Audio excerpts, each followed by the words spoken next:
As you get ready to leave office, because we're just days away, hours away, I mean, what goes through your mind? What do you reflect upon? Because so much has been done during your term.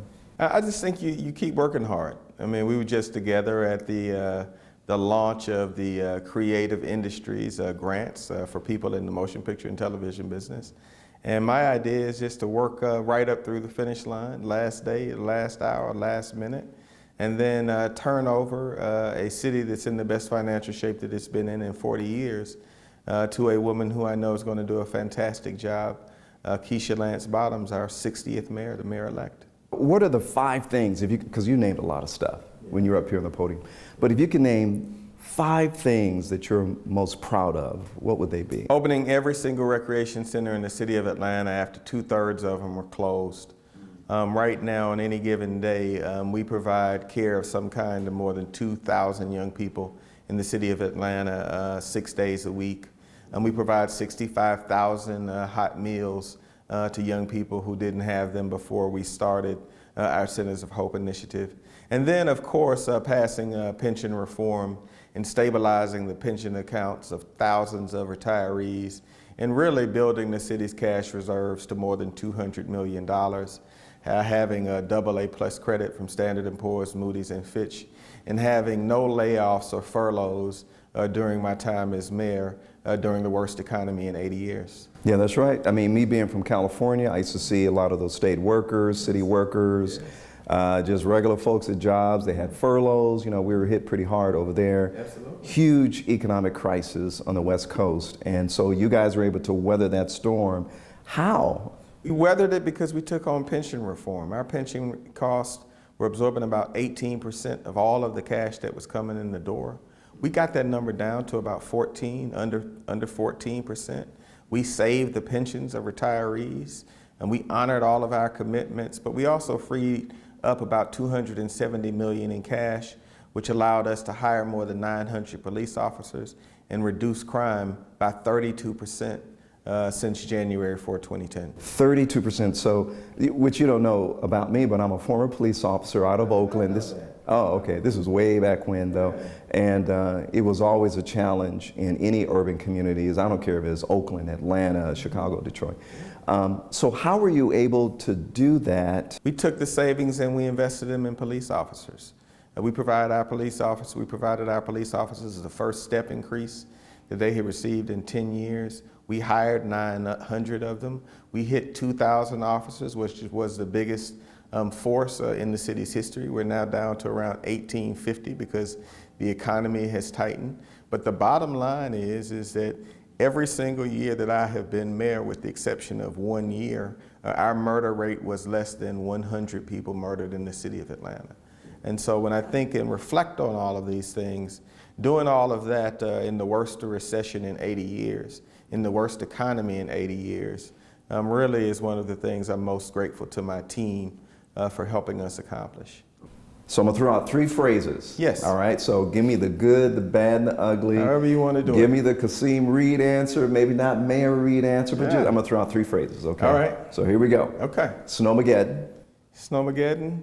One of the toughest days I've had as mayor of the city of Atlanta, but at the end of the day, within the city limits, if you go back and look at the record, the city was up and operational in less than 24 hours. But a really tough day, and I just feel awful for all of the folks who were stranded in cars. Definitely one of my toughest days as mayor, probably the toughest. And I know this is probably, I mean, it's obvious to everyone, but why was it so tough for you? What was going through your mind? I mean, you had a lot of criticism from across the country. I love people, and criticism from across the country really comes with the job of mayor. When you are the mayor and things go badly, you are the face of the city.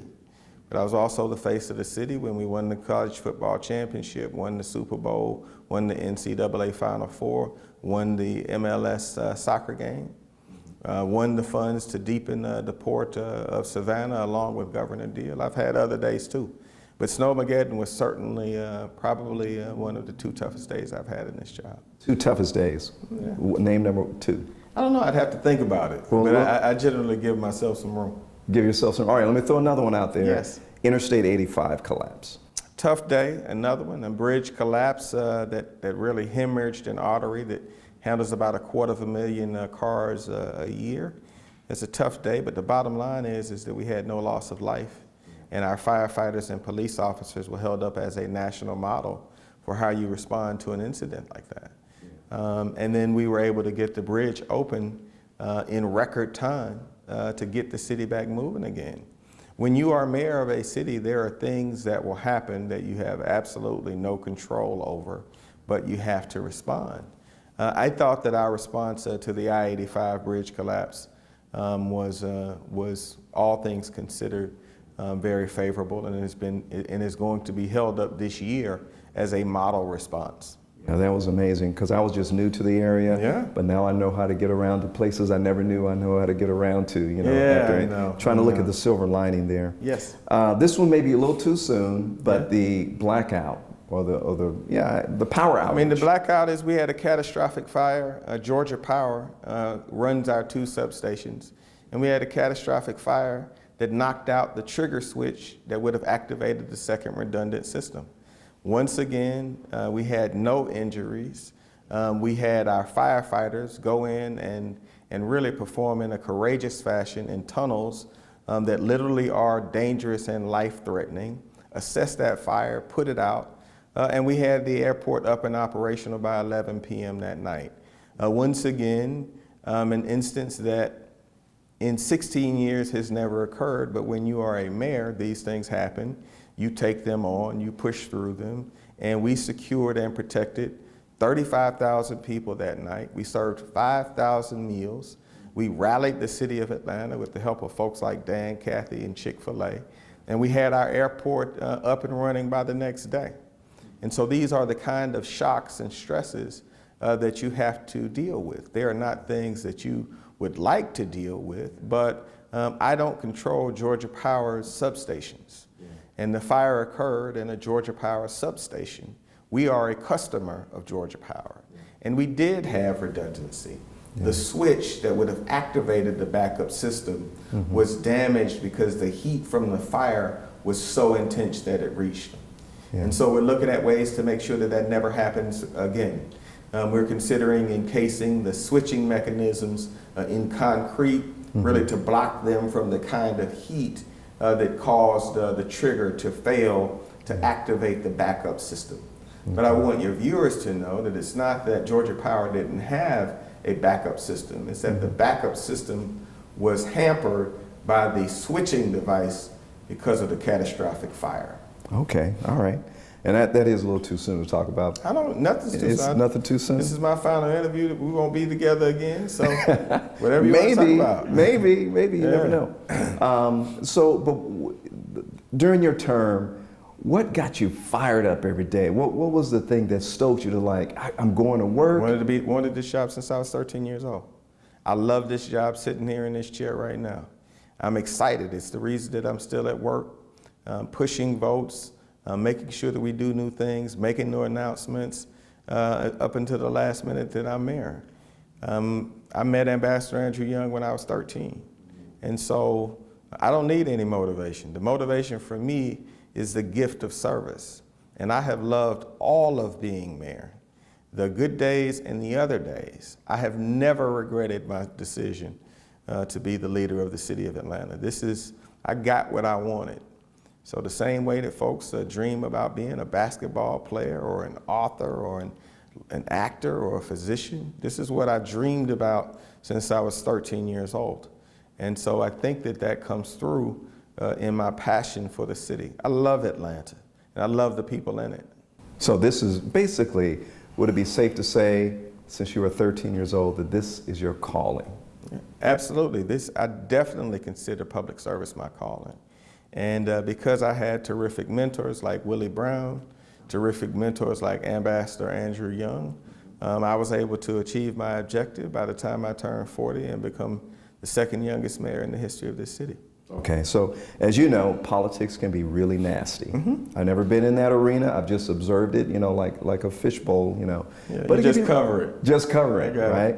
But it can be really nasty. So now that you're moving out of this position as mayor, is there any fences that need to be mended, any relationships that need to be healed, and is that important at all on whatever side of the political fence, or, I mean, what is your take? Well, you know, I move through life with an open heart.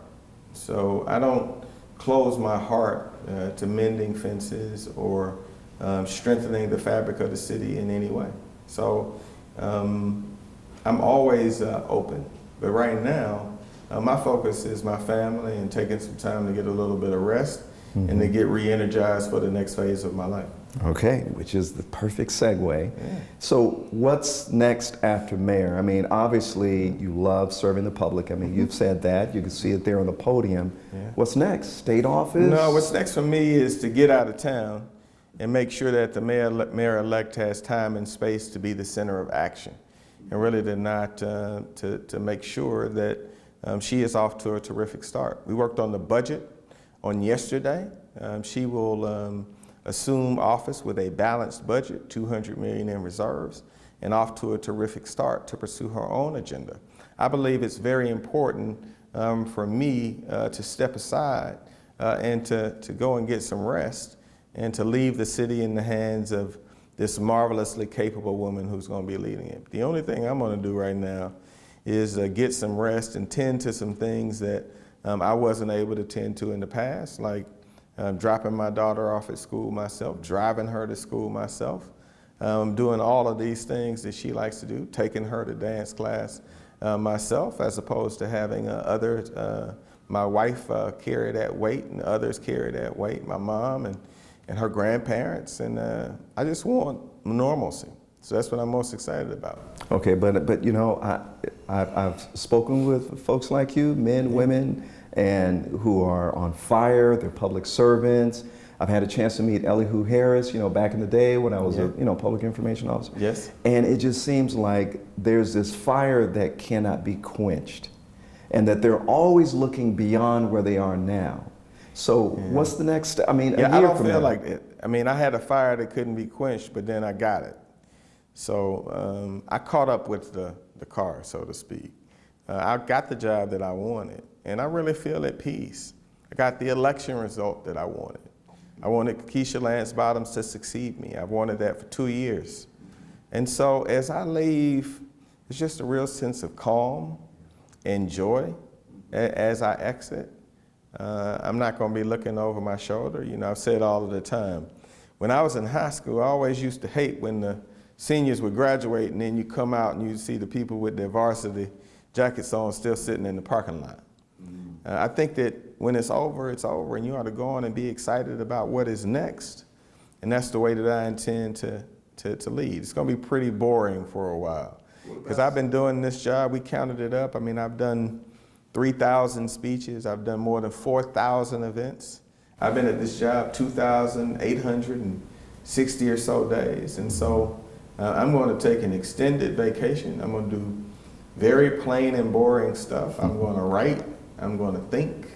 And then I'll make some decisions going from there. But the biggest thing I'm going to do is stay out of my successor's way. You know, and I understand that, because you want to kind of stay in the shadows. Can we see you running for governor? Can we see you running for Senate? Can we see you running for any of those offices? Do you see yourself there? No, I don't see myself there, because this is what I see myself as. And I'll be really honest with you. I think that you lose elections thinking about the next election. I think the best politicians that I know deal with all politics one election at a time. Mm-hmm. And so for me, I mean, I've spent my life thinking in 2s, 4s, and 8s. Mm-hmm. And so for the first time in my life, I won't be thinking of it in 2s, 4s, and 8s. I'll just be, you know, waking up to go get a cup of coffee from Starbucks and reading the Financial Times and the New York Times and the Washington Post, and figure out, you know, what time Maria's getting out of school, and hopefully be in the carpool line on time. Stuff like that. I'm excited about that. Okay. Mayor Reed, thank you, sir. No, thank you. Appreciate it. Really appreciate it.